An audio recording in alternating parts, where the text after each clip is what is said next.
How to check map history in Google Maps. In this video, I'm going to show you how you can browse the history. First of all, open the application.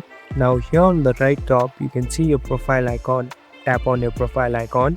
So here in your profile interface, here you'll be able to see the option called settings. Tap on settings. Now slowly scroll down until you find the option called mapped history. Tap on maps history.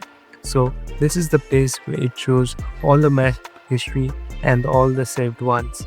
So these are the places where you have been to or the places that you have searched in Google Maps. So this will give you a reference and a data too. So here there are different options available. You can even customize it and delete it. Thank you for watching this video. I hope this video will help you.